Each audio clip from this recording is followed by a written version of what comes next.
As you can see, we have a special guest right here. Kyler, say hi. Kyler, say hi. Planet song.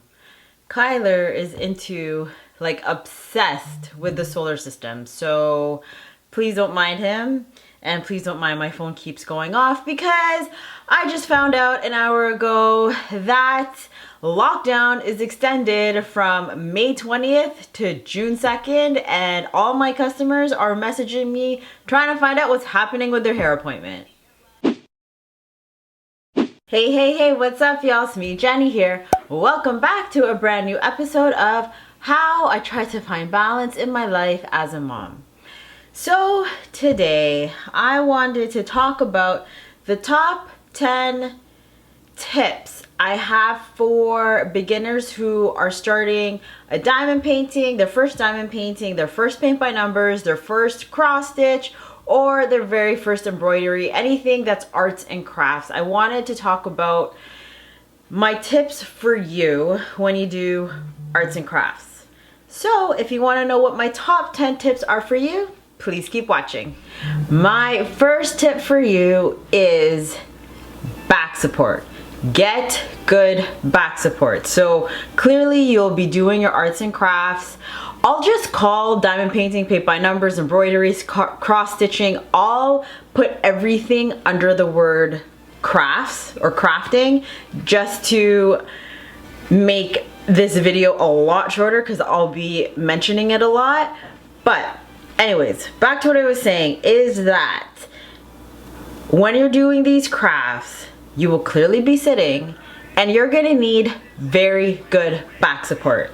So wherever you're sitting, whether it may be on the couch or it may be on a chair, get a really good chair. Or if you're sitting on the couch, when I first started diamond painting, which was my very first crafty thing that I did when I entered this realm of arts and crafts, I was pregnant and I was working on like a TV table, and behind me was a pillow on my husband's office chair. So yeah, like just make sure you get really good back support. The second thing that I want to talk about is your table. Now, everyone usually works at their kitchen table. I personally don't. My kitchen table is way off to the side. When I like to do my crafts, I like to watch TV, so I have this adjustable table. I will link a card right here that shows you how I diamond paint in a small space. So I do have this portable table, but it's adjustable. And the one thing I want to mention is that make sure the table is at a right height, a comfortable height for you to work on. You don't want it too low because then you'll be hunching your shoulders like this, but you don't want it too high because then your shoulders will be going all the way up here and you'll just be putting a lot of strain on your shoulders. So make sure your table is at the right height. For me, my table, like, the right height for me for my table is at my boob level, if that is too much information. The third thing that I want to talk about is lighting. Now, lighting is key because if you are older like me, it's hard to see in the dark, and most of my arts are done during the night. So I do have this light that I got from Amazon, and it splits here and it turns on. There's 3 different settings per light: dim, medium, and very light. And you can do that per light.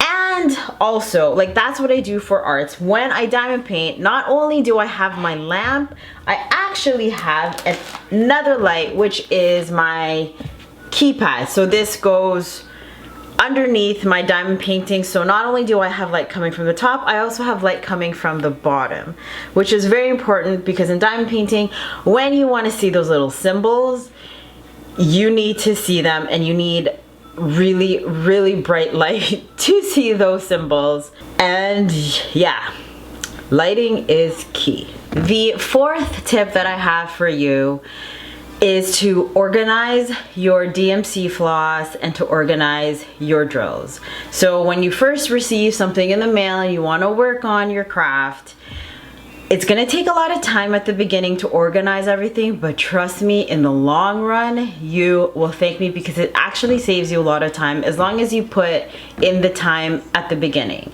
So for you or for me, for me, when I organize my drills, for example, for diamond painting, I have everything in a Ziploc bag. Some people use storage containers. When it comes to paint pots, I actually put everything into this dollar store container that I bought, right? The last thing that I want is in the middle of my craft to lose drills, to lose paint pots, or to lose floss. So yes, it's very important that you organize your stuff first. It doesn't matter what system you use, just organize it. On a total side note, I have a funny story about not organizing things. When Kyler was first born, I was working on a diamond painting and it came in the mail, and I thought to myself, I really don't have time to organize. I gotta get this diamond painting done, and like I'll just deal with the unorganization as the diamond painting goes on, because I just knew to organize everything would take time, and I really didn't have that time because of Kyler. Anyways, I was about maybe the first section into the diamond painting when I realized that I was taking way too much time trying to find all the drills that I needed because I wasn't organized. So, like I said, organize, organize, organize at the beginning because it'll saves you so much time during the craft. The fifth thing that I want to talk to you about is have a container, and I already showed you this, I'll show you again, full of the equipment that you need. So this is my paint by number container, and inside I already have a Ziploc bag. I think I'm like the Ziploc bag queen. I like to put my paint pots in here to prevent them from drying. I have all of my brushes ready to go. And I also have a little cup, you know, that I fill with water, and I clean my brushes when I need to switch colors. That is my container ready to go at any given time I decide to do a paint by numbers. For my diamond painting, my little container is pretty much this Ziploc bag. I've got my tray, I have my pen and my glue, and another smaller tray. Have your equipment ready to go at any given time, just because you don't want to lose it and you really don't want to spend money, especially during a pandemic, to buy new equipment, because like, let's get real here, you have no idea when you're gonna get the equipment. So just have everything ready, have everything prepared, and also that'll save you time and money too. The sixth thing that I want to talk about, which is actually very simple, but yet I am guilty of it, is that I don't take a break. But my advice to you is to take a break.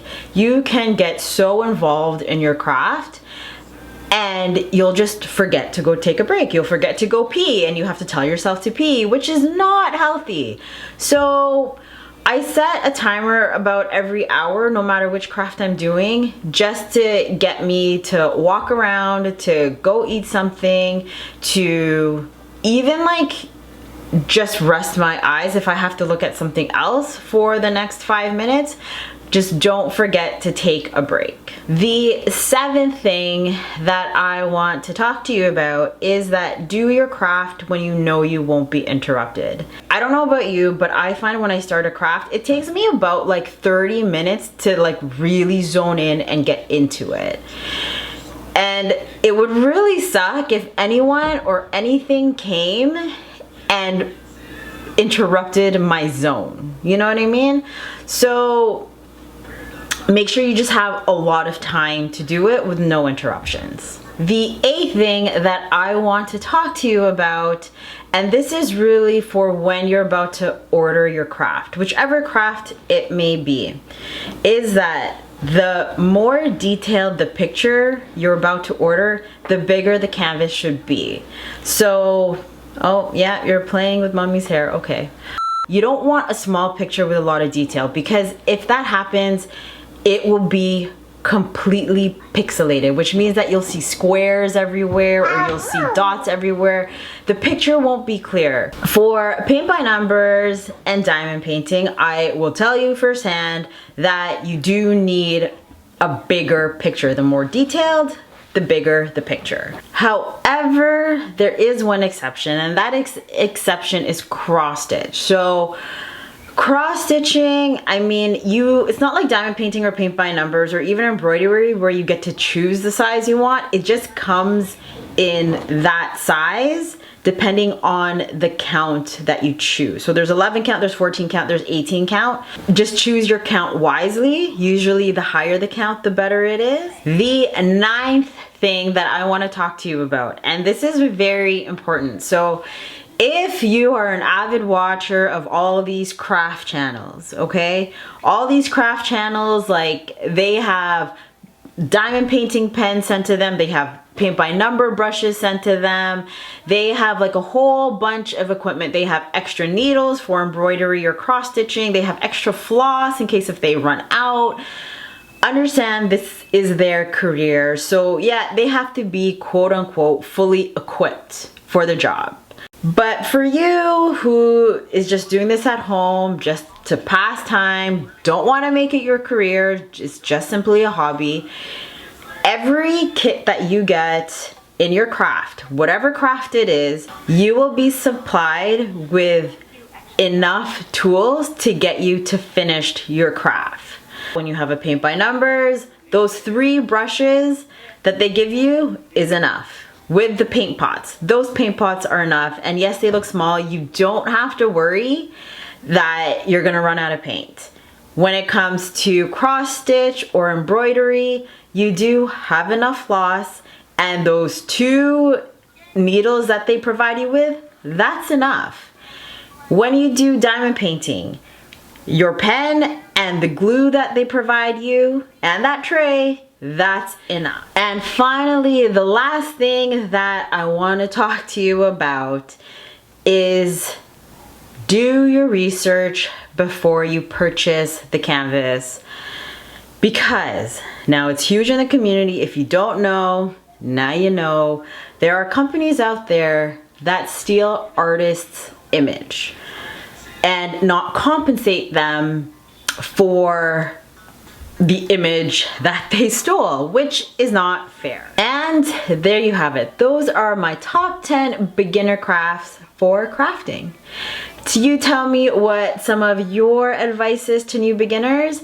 Comment it down below. Other than that, that is my video. So please don't forget to like, comment, subscribe, all down below, or you can catch me on all my social media, which is right here. That's at kiss.jennie. That's spelled kiss.jennie, Jennie with an IE. Or if you want to subscribe to my channel, click on my face right here. Or if you want to catch me in my last video, click right here.